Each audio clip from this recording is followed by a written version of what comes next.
BCG, bad mother fish. Yeah, there's been some pretty traumatic disasters on my journey. I am a beginner in the hobby, and there was definitely a lot for me to learn and still continue to learn as I go along. There's been a lot of good that has actually come out of this hobby though. Just being able to sit down and watch fish, the fish therapy basically. But we're not going to talk about that today. Let's talk about what others can potentially avoid. Wake up! Oh no! Quick, to the top of Mount Wanahakalugi! Why are you sleeping? Hurry! Float! Ring of fire! Fishing! Crikey! All the animals are gone mad!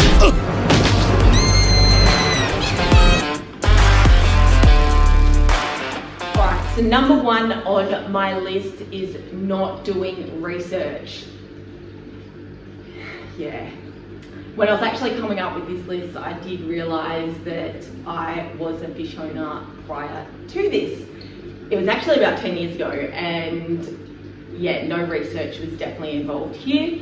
I had actually just been to Bali, and whilst I was over in Bali, I found one of these cool, glass bowl things that sat on, this driftwood sort of stand, and it was fabulous. Well, it looked really cool. So get it back to Australia, and it only cost me like, $10 mint. And what am I going to do with it? So I had seen, posts here and there of like, fish living in a bowl, and cool. So, they usually have better fish, so, obviously you just go and get the fish and fill it up with some water and, you put it in.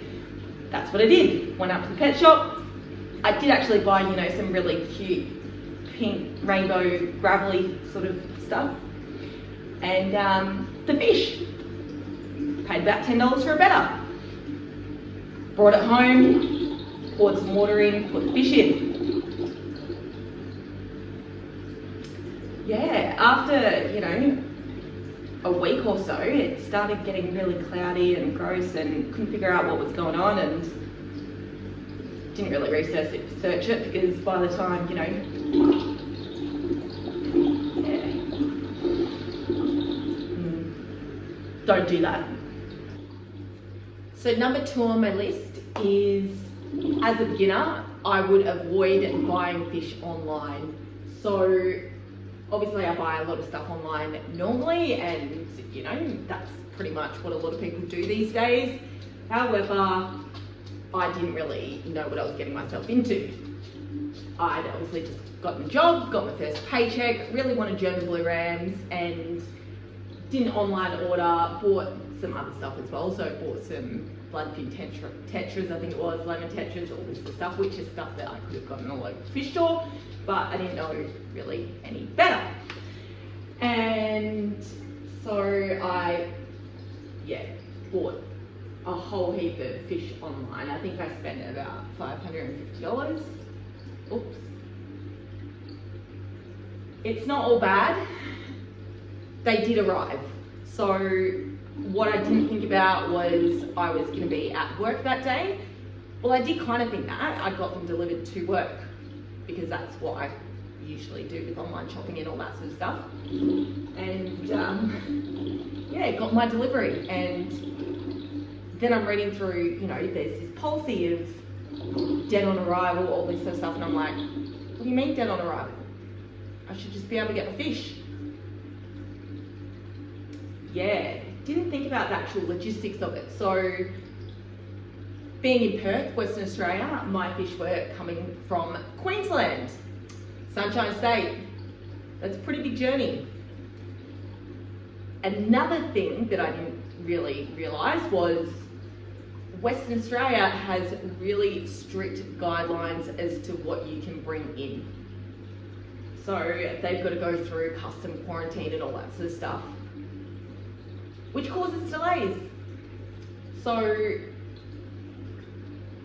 the fish had travelled a good 500 kilometres, no wait, that's not right, 5,000 kilometres from Brisbane to Perth. I think it was probably about 2 to 3 days in transit, and we were coming into winter.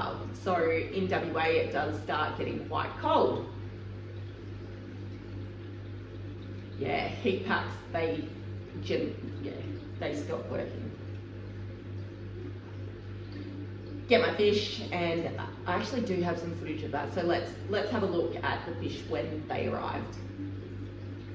Yeah, so as we can see, the fish haven't really arrived in the greatest condition. I thought one was dead, and part of the DOA sort of letter thing, you need to take footage and proof that, you know, it arrived dead.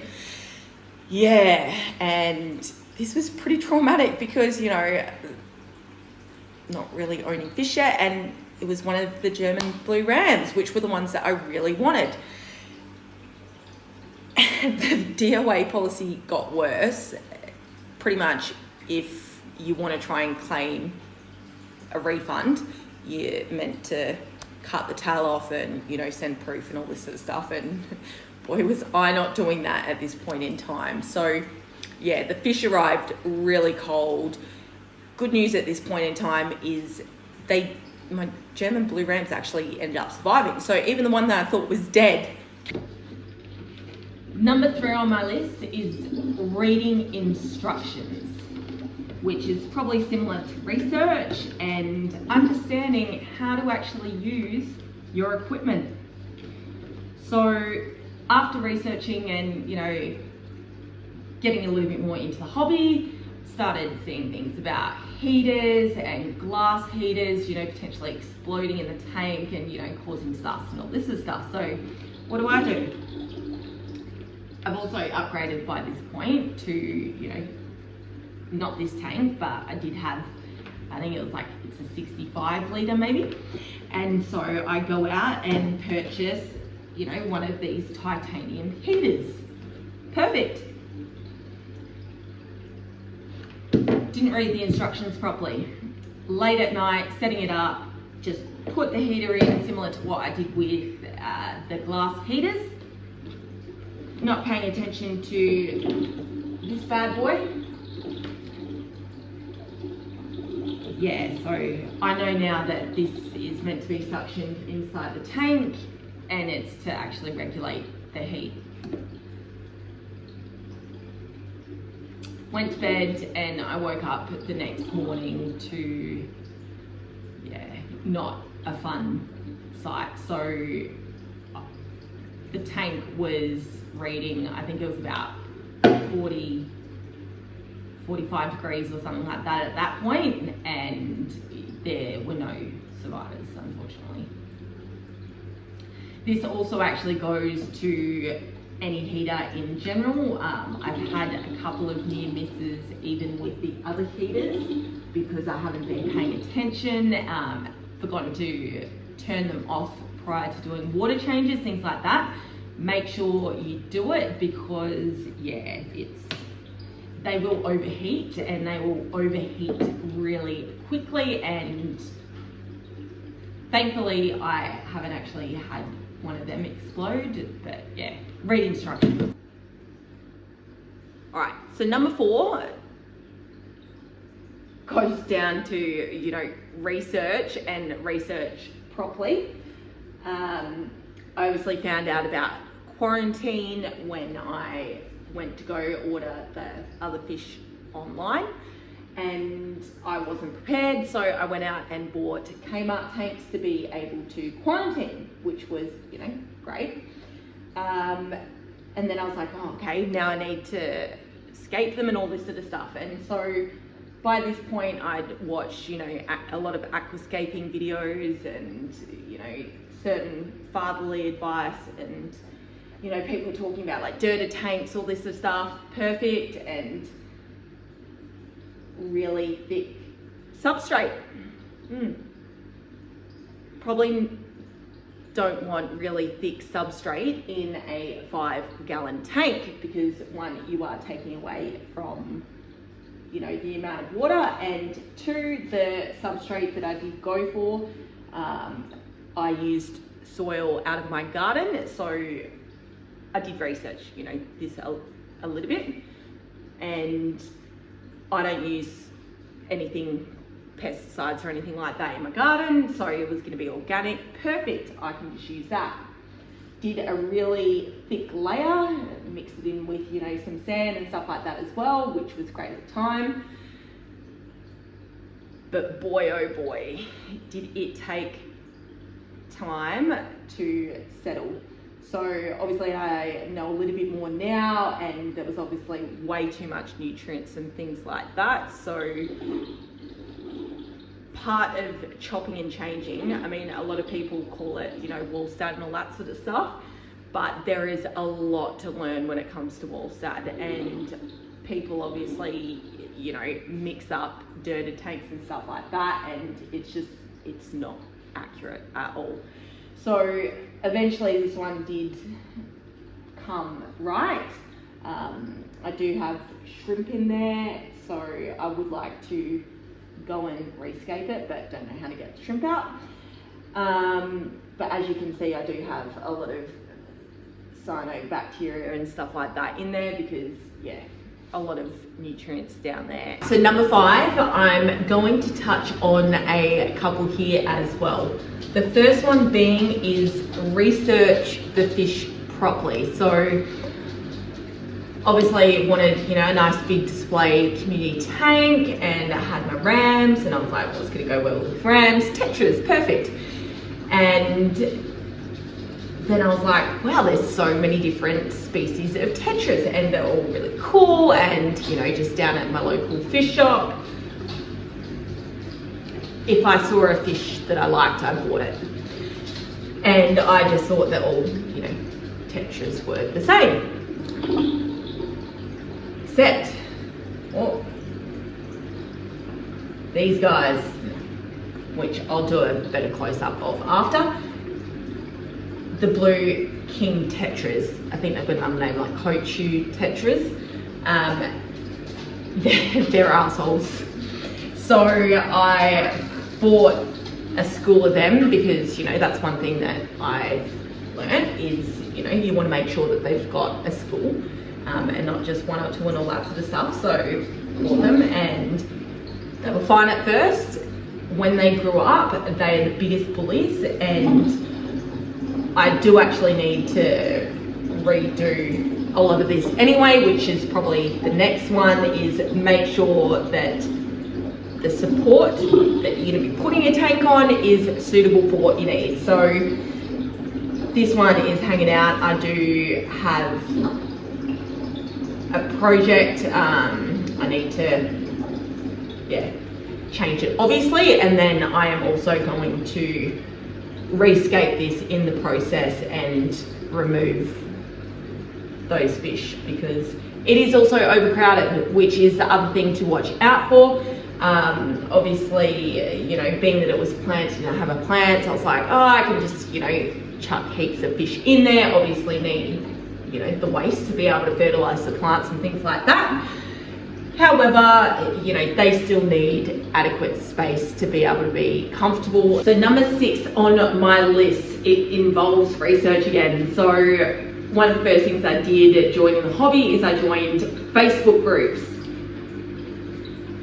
I kind of should have known what I was getting myself into because, you know, I'm a part of, you know, plants and gardening Facebook pages, which they come with their battles. My God, Facebook groups for fish keeping, and you know, these were beginner groups, but some of the advice and conflict that I would see was insane. So I actually did avoid a lot of contribution to those pages just because, you know, I feel like you need to take it with a grain of salt. There's not a lot of information that comes with some of the posts.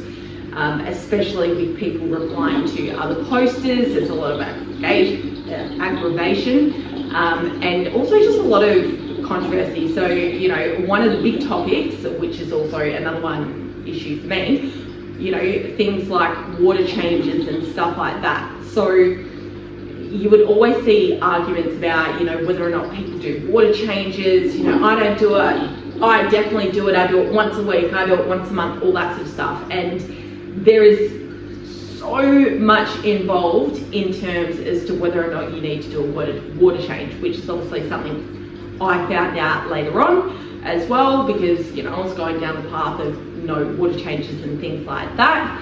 And I did suffer from really high nitrates because I listened to fatherly advice that sort of suggested that, you know, high nitrates weren't bad.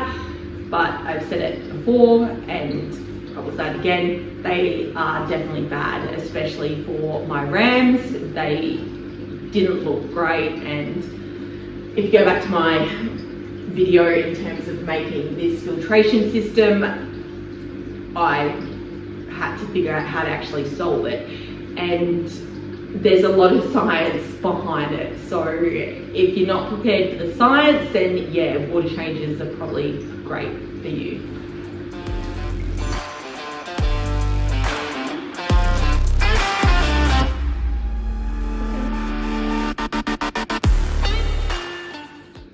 Alright, so number 7 on my list is probably a little bit more of a light-hearted one, is don't leave fish food around, even in the containers. If you've got a really smart dog, they will find it. So where this probably is an issue, obviously not so much for a dog because, you know, the food is safe, it just costs a lot of money. However, I have seen a lot of posts of children getting into, you know, the fish equipment or putting stuff in tanks and all that sort of stuff. So it's probably the same sort of concept, you know, just be mindful of your children. Hey buddy, hey? Kisses. Off. Don't get. Don't misbehave for me now. Off. Good boy.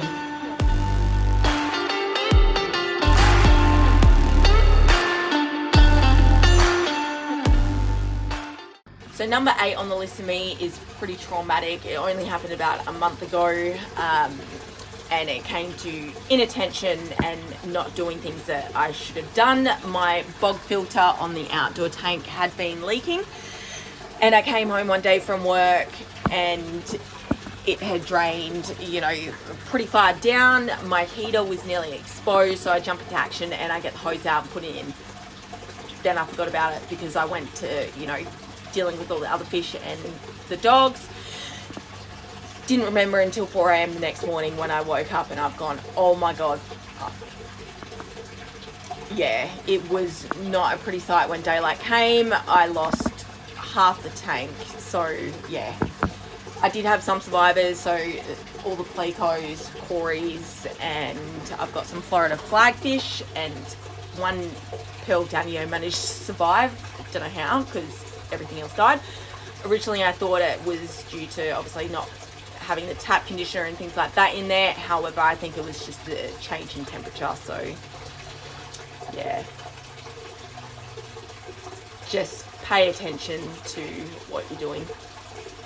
Okay, so that is 8 definitely avoidable mistakes that I have made, and hopefully if you are a beginner like myself, you can get the message from all of this, which is a lot of research.